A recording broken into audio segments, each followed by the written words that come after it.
Hizb ut তাওহীদ নামে বাংলাদেশে একটি দল আছে যারা তাদের নিজেদেরকে মুসলমান দাবি করে, মুমিন দাবি করে।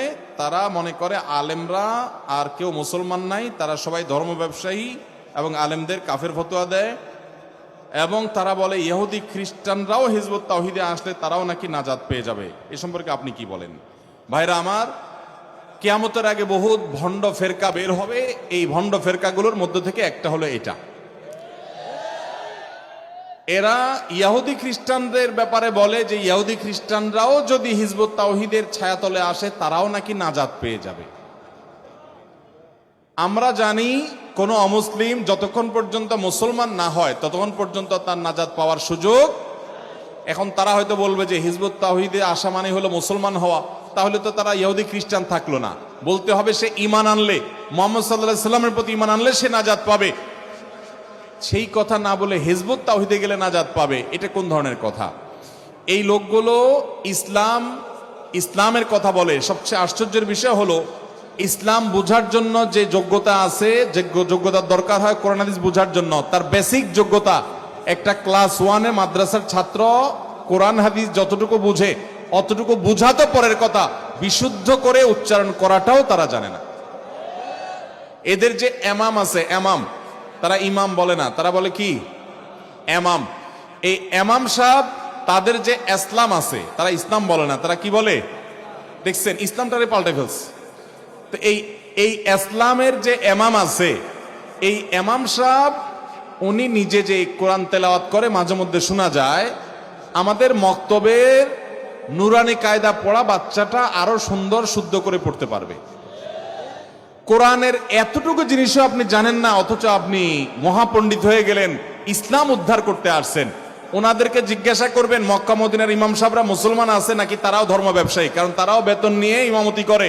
তাদের ভাষ্য অনুপাতে মক্কা মদিনার কোনো ইমাম, বাইতুল মুকাররমের ইমাম, বাংলাদেশ কেন সারা পৃথিবীতে কোনো আলেম উল্লেখযোগ্য কেউ আর ইসলামে নাই। সবাই ইসলামে আছে, কেউ আর ইসলামে নাই, ওনারা শুধু ইসলামে আছে। আল্লাহ তাআলা আমাদেরকে এই ইসলাম থেকে মুক্ত থাকার তৌফিক নসিব করুন। আপনারা কি ইসলাম চান না ইসলাম চান? অতএব আমাদের ইসলাম এটা আমাদের জন্য যথেষ্ট। আমাদেরকে আল্লাহ বলেছেন মা আতাকুমুর রাসূলু ফাখুযু ওয়া মা নাহাকুম আনহু ফান্তাহু। রাসূল যা দিয়েছেন সেটাকে আঁকড়ে ধরো। তারা রাসূলের পদ্ধতিতে আমল করতে রাজি না। রাসূল আকরাম সাল্লাল্লাহু আলাইহি সাল্লামের হাদিসে যা আছে প্রায় 99% ক্ষেত্রে দেখবেন তাদের জীবনে হুবহু তার উল্টা। রাসূল আকরাম সাল্লাল্লাহু আলাইহি সাল্লাম বলেছেন মেয়েদের কাতার হবে নামাজের পিছনে। তাদের মসজিদগুলোতে অনুষ্ঠানগুলো দেখবেন মহিলারা থাকে সামনে, এমনকি মহিলা ইমামের পিছনেও নামাজ পড়ে। এবং রাসূল সাল্লাল্লাহু আলাইহি সাল্লাম নামাজ পড়তে বলছেন ধীরস্থিরতার সাথে। তাদের নামাজ হলো লেফট রাইট মার্কা, ভিডিও দেখছেন না? আর্মির ট্রেনিং এর মতো এটা বলে নামাজ। তাদের যে দলের মেইন প্রতিষ্ঠাতা, এ আল্লাহর বান্দার মুখে দাড়ি ছিল না, এখনকার বর্তমান যে ইমাম তার মুখেও সুন্নতি দাড়ি। নবী সাল্লাল্লাহু আলাইহি ওয়াসাল্লাম লম্বা করতে বলছেন, ওনারা খাটো করে। এরপরে আসেন তাদের যে প্রতিষ্ঠাতা, ওই বেচারার যতগুলো ছবি আছে শতকরা প্রায় 100 ছবি যেতগুলো আমি দেখছি সবগুলোতে দেখি উনি টাকনুর নিচে আপনার লুঙ্গি পরে। টাকনুর নিচে লুঙ্গি পরা কি হালাল না হারাম? নবী সাল্লাল্লাহু আলাইহি ওয়াসাল্লাম বলেছেন টাকনুর নিচে যে যাবে সে জাহান্নামে যাবে। এটা হলো তাদের প্রতিষ্ঠাতা ইমামের হাল। এরপরে আসেন ওই প্রতিষ্ঠাতা ইমাম সাহেব যিনি, ওই আল্লাহর বান্দার মুখে সিগারেট আলা ছবি বহু দেখেছি আমরা, আপনারা দেখছেন না? তো এই বেচারা খায় সিগারেট, টাকনুর নিচে পায়জামা লুঙ্গি পরে, আরবিটা শুদ্ধ করে পড়তে পারে না, মুখে নাই রাসূলের সুন্নতি দাড়ি, হাদিসের কোনো আমল নাই, কোরআনের কোনো কিচ্ছু নাই। সেই লোক বলে মক্কা মদিনার ইমামরা ধর্ম ব্যবসায়ী, বাইতুল মুকাররম ইমাম সাহেবরা ধর্ম ব্যবসায়ী, সারা দেশে আলেমরা সব ধর্ম ব্যবসায়ী, সবাই ধ্বংস হয়ে গেছে। এদের সম্পর্কে একটা হাদিস শুনেন, নবীজি বলেছেন মান কালা হালাকান নাসি ফাহুয়া আহলাকুহুম। যারা বলবে সবাই ইসলাম থেকে খারিজ হয়ে ধ্বংস হয়ে গেছে, আমরা প্রকৃত ইসলামে আছি, এরা হলো আসল ধ্বংসশীল। আল্লাহ তাআলা এই সমস্ত বিভ্রান্ত লোকদের বিভ্রান্তি থেকে আমাদেরকে হেফাজত থাকার তৌফিক দান করুন।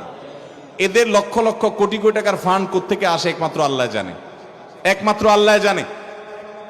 তাদের যে পত্রিকা বের করে, তাদের যে ম্যাগাজিন ছাপে, এগুলা যারা বের করে প্রকাশ করে, তারা তাদেরকে বেতন দেয় কিনা, টাকা দেয় কিনা, না বিনা পয়সা বাতাসে হয়ে যায়? যদি হয় তাহলে যারা তাদের ধর্মীয় কাজ করে তার বিনিময়ে টাকা আনলে তারাও তো ধর্ম ব্যবসায়ী। মনে রাখবেন, যে কোনো গোমরা ফেরকার সবচেয়ে বড় আলামত হলো আলেমদের পিছে লাগা। যেই কোনো গোমরা ফেরকা, এদের মূল মার্কাই হলো কাদের পিছনে লাগা? আলেমদের চরিত্র হনন করতে পারলে ইসলামকে কলুষিত করা যাবে এরকমটি তারা মনে করে, অথচ তারা ভুল ধারণার মধ্যে আছে। আল্লাহ আমাদেরকে